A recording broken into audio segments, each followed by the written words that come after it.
झरोके से झांक करके देखा तो क्या देखता है, प्रहलाद नाच रहे हैं।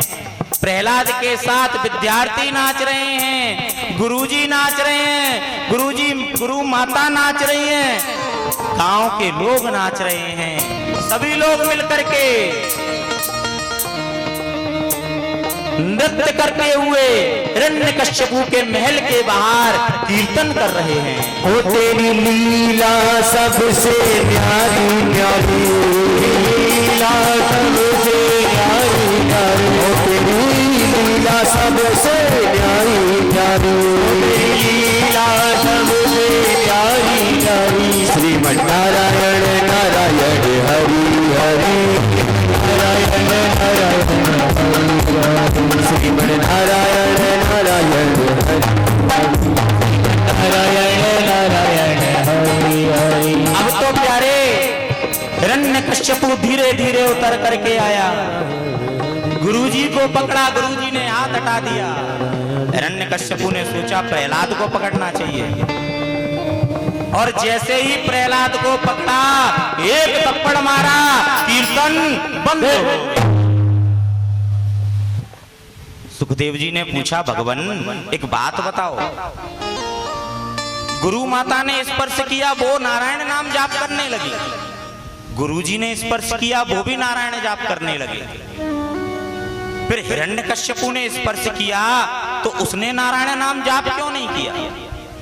बोले भैया जहां थोड़ा बहुत अर्थिंग भी होती है ना, थोड़ा बहुत करंट होता है, वहां लाइट जल जाती है, और जहां पूरे फ्यूज उड़े हों तो वहां लाइट नहीं जलेगी। नगरवासियों के अंदर भक्ति तो थी, परंतु वो प्रकट नहीं कर पा रहे थे। आज जब प्रहलाद ने भक्ति को प्रकट किया तो कोई रोक नहीं पाया, उसके पैर अपने आप खिंचे चले गए। कहने का भाव, जिसके मन में भगवान के लिए प्रेम होता है, भगवान के लिए भक्ति होती है, वो कितना भी प्रयास कर ले, उसके कानों में जब भगवान की आवाज जाती है वो अपने आप को रोक नहीं पाता, उसके पैर अपने आप भगवान की कथा में पहुंच जाते हैं। हिरण्यकश्यपु प्रहलाद को लेकर के आए, जाओ इसको पहाड़ों से पिकवा दो। पहाड़ों से पिकवाया गया, मेरे गोविंद ने हाथ में ले लिया, वहां से भी बच गए।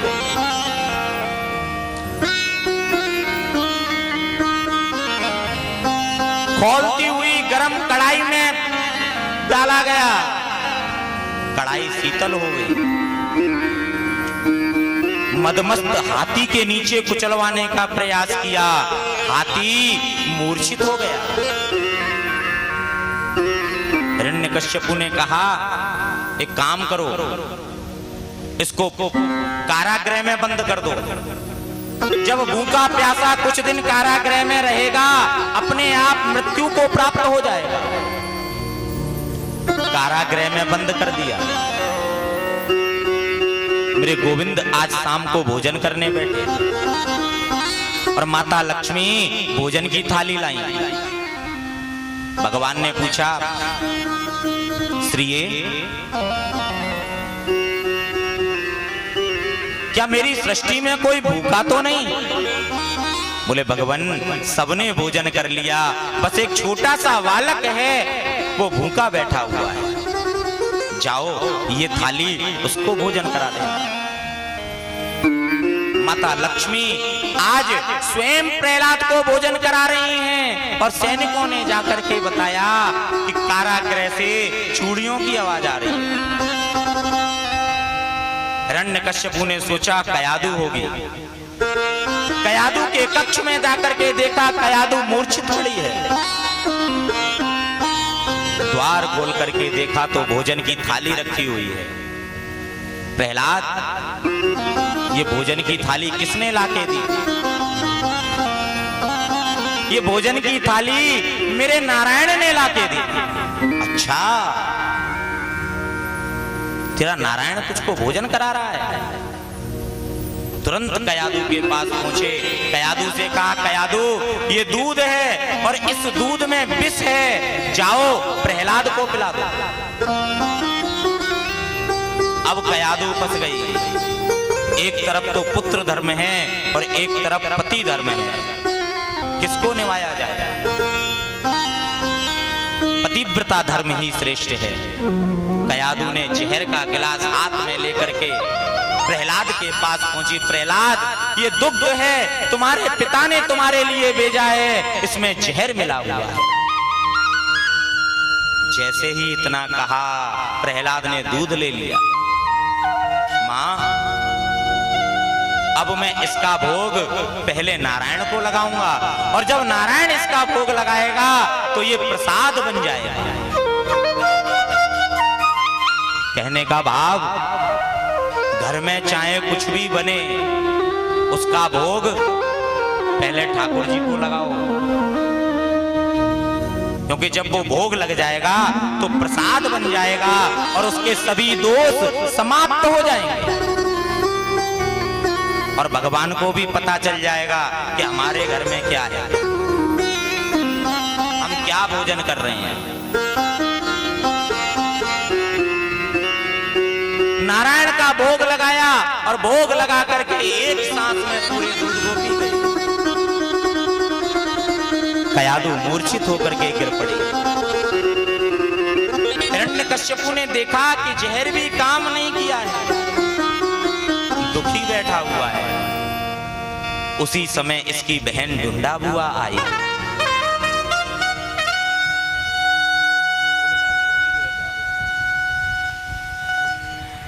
ढूंढा बुआ आई और ढूंढा बुआ जैसे ही आई, भैया दुखी क्यों हो? बोले क्या बताऊं, मेरा पुत्र ही मेरा शत्रु बन गया है। अच्छा, कितना मारने का प्रयास किया लेकिन मैं उसको कष्ट नहीं पहुंचा पाया। बोले भैया क्यों परेशान होते हो, मुझे बताओ ना।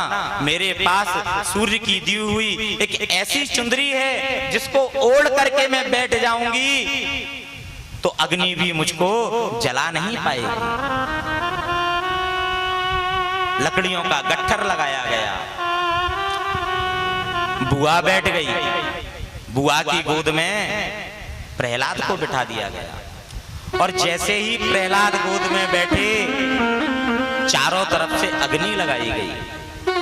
छोटे छोटे बालक टकटकी बांध करके देख रहे हैं और भगवान नारायण से प्रार्थना कर रहे हैं, हे नारायण, जैसे तुमने उस दिन बिल्ली के बच्चों को बचाया था अग्नि से, आज प्रहलाद को बचा देना। प्रार्थना कर रहे हैं, हमारे मित्र को कुछ नहीं होना चाहिए। और जैसे ही अग्नि लगाई, हवा का एक झोंका आया और जो चुंदरी बुआ के ऊपर थी वो प्रहलाद के ऊपर आ गई। प्रहलाद तो बच गए और बुआ चल गई। हिरण्यकश्यप को क्रोध आ गया, गरम खंभ करवाया, प्रहलाद को बुलाया। बोले प्रहलाद जा इस खंभ को पकड़ ले। प्रहलाद ने देखा ये गरम खंभ है और ये मुझको जला करके भस्म भी कर सकता है। आज प्रहलाद डर गए और जैसे ही प्रहलाद डरे, भगवान बोले प्रहलाद सभी परीक्षाओं में पास हो गया, अंतिम परीक्षा में क्यों घबरा रहा है?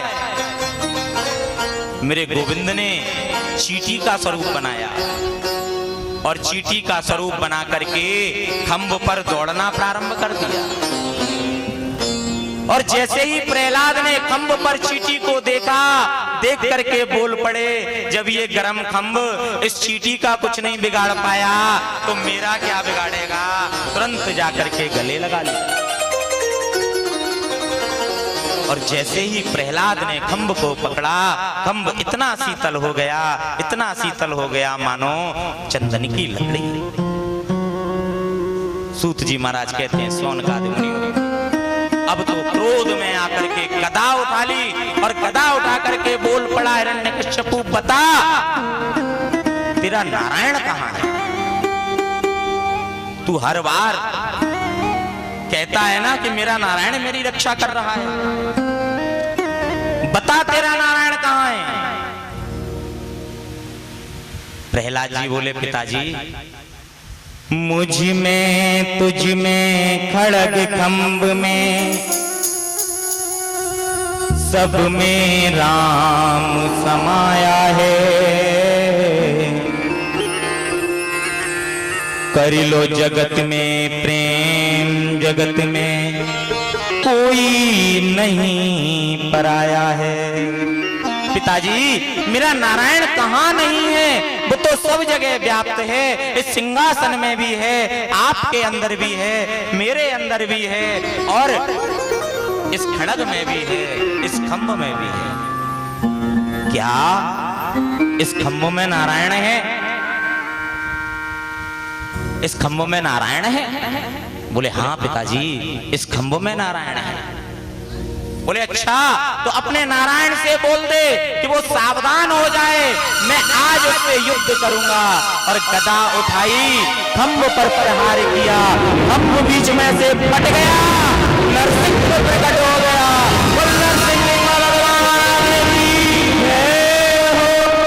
नरसिंह भगवान, आधा शरीर नर का, आधा सिंह का, बड़े बड़े दांत, बड़े बड़े नाखून, विकराल स्वरूप। और देखते देखते हिरण्यकश्यपु के आंगन में युद्ध प्रारंभ हो गया। नरसिंह ने हिरण्यकश्यप को पकड़ा, देरी पे ले जाकर के जंगा पर लिटाया। देख, ना तू ऊपर है ना नीचे है, तू मेरी जंगाओं पर है। देख ले, ना तू बाहर है ना भीतर है, तू बीच में देहरी पर है। और देख ले, ना मैं नर हूं ना मैं नारायण हूं, मैं नरसिंह हूं। और देख ले, ना सुबह है ना रात है, ये गोधूली काल की बेला है जो तेरे लिए बनाई गई है। और ये ब्रह्मा की बनाई हुई सृष्टि में कोई दिन नहीं है, तेरे लिए मैंने ये अलग से महीना बनाया है। और देख, ना मैं तुझे अस्त्र से मारूंगा ना शस्त्र से मारूंगा, मैं तुझे इन नाकों से चीर डालूंगा। और नरसिंह भगवान ने हिरण्यकश्यप के पेट को फाड़ा, अतनियां निकाली और गले में डाल करके चिल्लाने लगे। गोविंद मेरो है, गोपाल मेरो सामने आओगे। देखो, वैसे तो कथा बहुत लंबी है, क्योंकि वामन भगवान भी आने वाले हैं और कन्हैया जी का भी जन्म हुआ है, होगा। पर क्या करें, अभी अभी मरा है दैत्य और भटक रही है बाकी आत्मा। सबको बोलना है, और जो नहीं बोलेगा ना, जी आत्मा उसी की खोपड़ी पे बैठेगी। भैया पकड़ ले, भैया पकड़ेगी। इतनी जोर से कीर्तन करो, इतनी जोर से कीर्तन करो कि आत्मा काकोड़ी से निकल के गंगा जी की तरफ चली जाए। जय हो जय हो।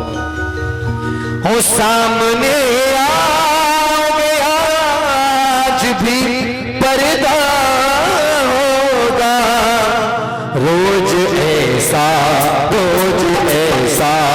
कि अगर होगा तो कैसा होगा, रोज ऐसा कि अगर होगा तो कैसा होगा। मैंने मोहर को बुलाया, वो आता होगा, मैंने मोहर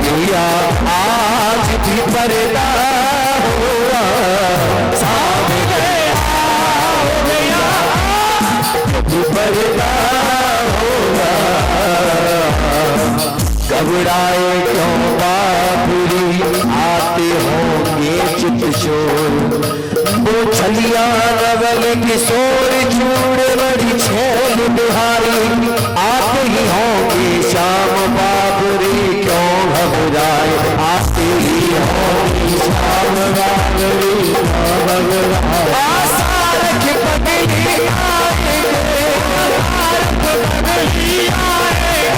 आसार की पगड़ी आए, भाई तो धीरज खोती जाती है, धीरज रोती जाती है, तो धीरज खोती जाती है, धीरज खोती जाती है, आएंगे सब आएंगे, आएंगे शाम आएंगे, मौत भी आती है, कोई कबूल नहीं, मौत भी आती है, कोई कबूल नहीं, मौत आती है तो आ जाए, कोई कबूल नहीं, मौत आती है तो आ जाए, कोई कबूल नहीं, वो भी आएगा, वो आएगा, जो तेरा वो मसीहा होगा, आया है वो आता होगा, आसाम दिया आज भी पर्दा होगा,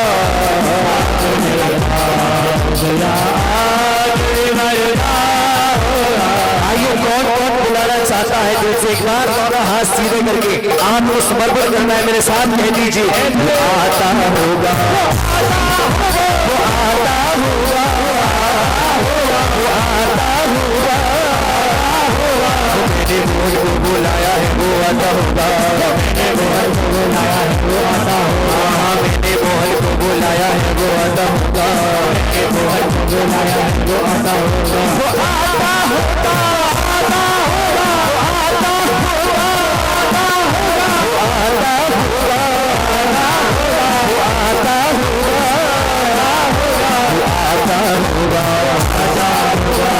आता होगा, हमको गुनहगार ने ये सोचा नहीं प्यारे, गुनहगार ने ये सोचा नहीं प्यारे, हमको गुनहगार ने सोचा नहीं कभी प्यारे, अपने गार ने सोचा ही नहीं था प्यारे, याद चाहूं मगर बात पर ही नहीं, क्या करूं बीच मझधार में ना हो तेरी बसी, क्या करूं, कैसे नैया होगी पार टूट गई पतवार, कैसे नैया होगी पार टूट गई पतवार, हमको बिगड़ी बना दे हार के सहारे आजा, तेरा दया शुमारे आजा, तेरे द्वार सुने तेरे पुकार, हम तो तेरे द्वार सुने तेरे पुकार, तेरे द्वार सुने तेरे पुकार, हम तो तेरे द्वार सुने तेरे पुकार, बुलाया है वो आता होगा, ना मेरे घर आज तमाशा होगा, यस्यानुदेवं नरसिंहदेव स्वस्य कामं प्रह्लादतस्य निरोत्तमं यानि विना निकूले तत्पाद संयम्य सदेवताना। आज भगवान क्रोध में बैठे हुए हैं, माता लक्ष्मी को बुलाया गया, बोले जाओ भगवान का क्रोध शांत कराओ। अब माता लक्ष्मी अभी पीछे से देख रही हैं और पीछे से नरसिंह भगवान के बड़े बड़े बाल घुंघराले घुंघराले, बोले देखो कितना अच्छा स्वरूप है। और जैसे ही सामने पहुंची नरसिंह भगवान ने एक दहाड़ मारी, थाली फेंक करके माता लक्ष्मी भाग गई। बोले ये नारायण नहीं है। ब्रह्मा जी बोले प्रहलाद, तुमने भगवान को क्रोध दिलाया है, अब तुम ही भगवान के क्रोध को शांत करो। प्रहलाद गए और जाकर के भगवान के चरणों में लेट गए। भगवान ने प्रहलाद को जीभ से चाटना प्रारंभ कर दिया। प्रहलाद, मुझे क्षमा कर देना, मैंने तुझे कितनी बार प्रताड़ित करवाया। बड़ी सुंदर स्तुति की नरसिंह भगवान की, और नरसिंह भगवान प्रस्थान कर जाते हैं। प्रहलाद के पुत्र हुए विरोचन, और विरोचन के पुत्र हुए महाराज बलि। बलि त्रिलोकी के राजा थे। दैत्य और देवता चारों तरफ लड़ाई करते हुए दिखाई देते थे। आपस में प्रेम नहीं था। एक दिन देवता नारायण के पास पहुंचे, प्रभु कोई उपाय बताओ जिससे हमारा स्वर्ग हमें मिल जाए। भगवान ने कहा एक काम करो, बलि को समुद्र मंथन के लिए तैयार करो। जब समुद्र मंथन होगा तब उसमें से अमृत निकलेगा, और जब अमृत निकलेगा वो अमृत देवताओं को पिला दिया जाएगा। पर एक बात ध्यान रखना, दैत्यों के पास वही कार्य बोलना जो तुमको नहीं करना हो।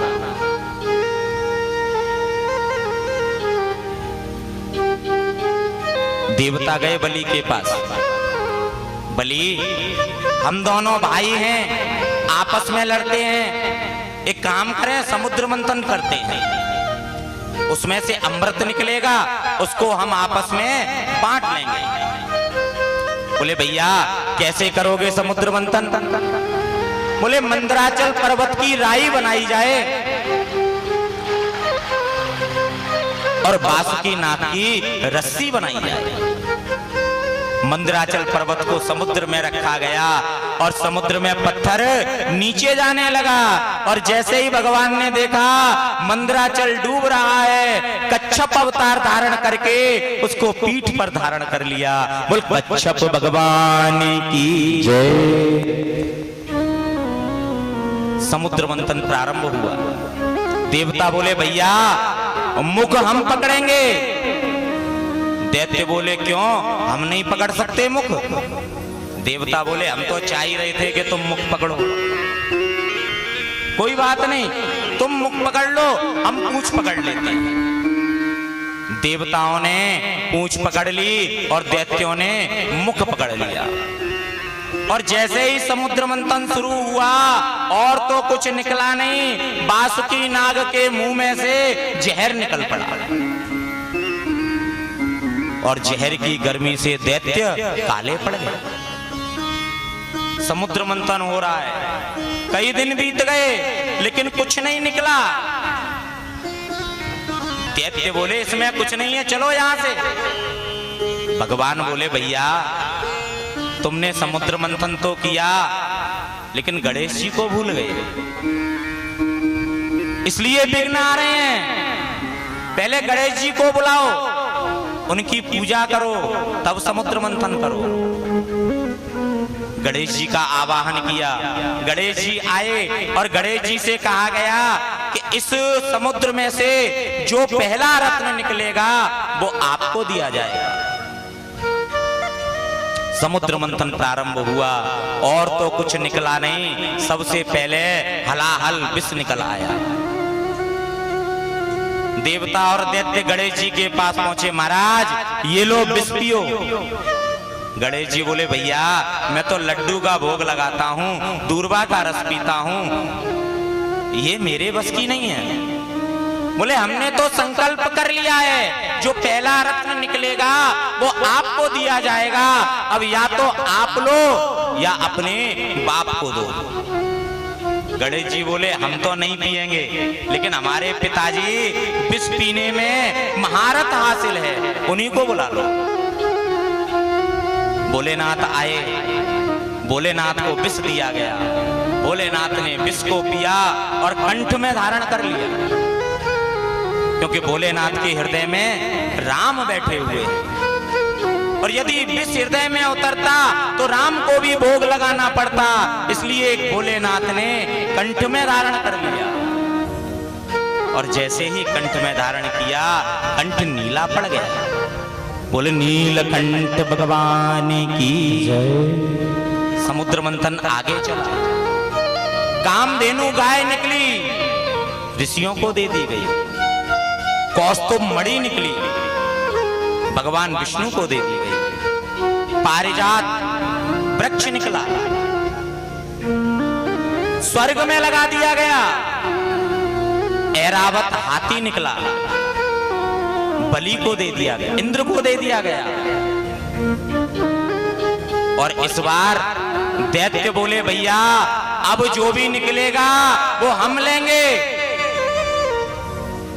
देवता बोले ठीक है।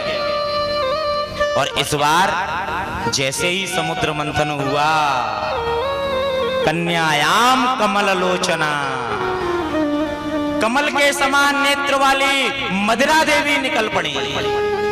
और जैसे ही मदिरा निकली, दैत्यों को दे दी गई।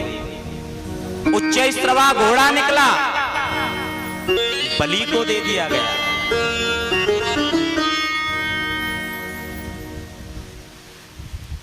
दैत्यों के कार्य, मदिरा पियो, घोड़े पे चढ़ो, चट्ट गिरो और पट्ट मरो।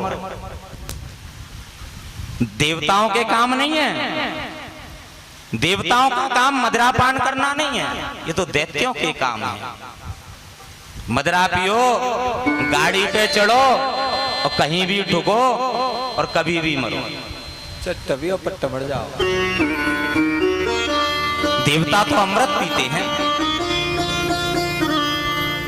पुनः समुद्र मंथन आगे चला, और जैसे ही समुद्र मंथन आगे चला, ततश्चार विरभूता रमा भगवती परा रंजयंती दिशा कांत्या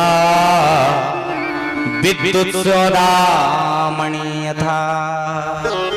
माता लक्ष्मी हाथ में वरमाला लेकर के प्रकट हो गई। और जैसे ही लक्ष्मी को देखा, अब तो समुद्र मंथन भूल गए और लक्ष्मी के पीछे लग गए।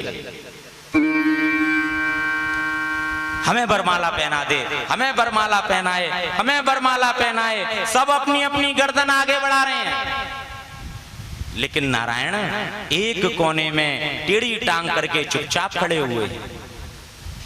लक्ष्मी ने देखा ये सब तो मेरे पीछे पड़े हुए हैं, लेकिन वो कोने में खड़ा हुआ है, उसी के पास जाना चाहिए। माता लक्ष्मी गईं और नारायण के गले में वरमाला डाल दी। लक्ष्मी नारायण का विवाह हो गया। बोलिए लक्ष्मी नारायण भगवान की जय। बड़ी धूमधाम के साथ लक्ष्मी नारायण का विवाह हुआ और समुद्र मंथन पुनः आगे चला। और इस बार स्वयं धन्वंतरी जी महाराज अमृत का कलश लेकर के निकले।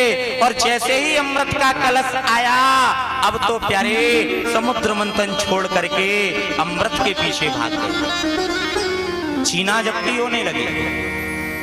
उस छीना झपटी में वो अमृत 4 जगह गिरा, और जहां जहां वो अमृत गिरा वहां वहां कुंभ का मेला लगना प्रारंभ हो गया। और आज भी संतों की यही धारणा है कि जब कुंभ का मेला लगता है, वो अमृत की धार जल में बह करके आती है। धन्वंतरी अमृत के कलश को लेकर के श्री धाम वृंदावन में बैठे, विश्राम किया पेड़ के नीचे। वहां भी अर्ध कुंभ लगना प्रारंभ हो गया। सूत जी महाराज कहते हैं, सौनकादि मुनियों, जब भगवान ने देखा कि अमृत की छीना झपटी होगी, उसमें अमृत किसी को नहीं मिल पाएगा, तुरंत मोहिनी का स्वरूप बनाया। और जैसे ही मोहिनी का स्वरूप बनाया, अब तो अमृत को भूल गए और मोहिनी के पीछे लगे। मोहिनी तुम यहाँ क्यों आई हो?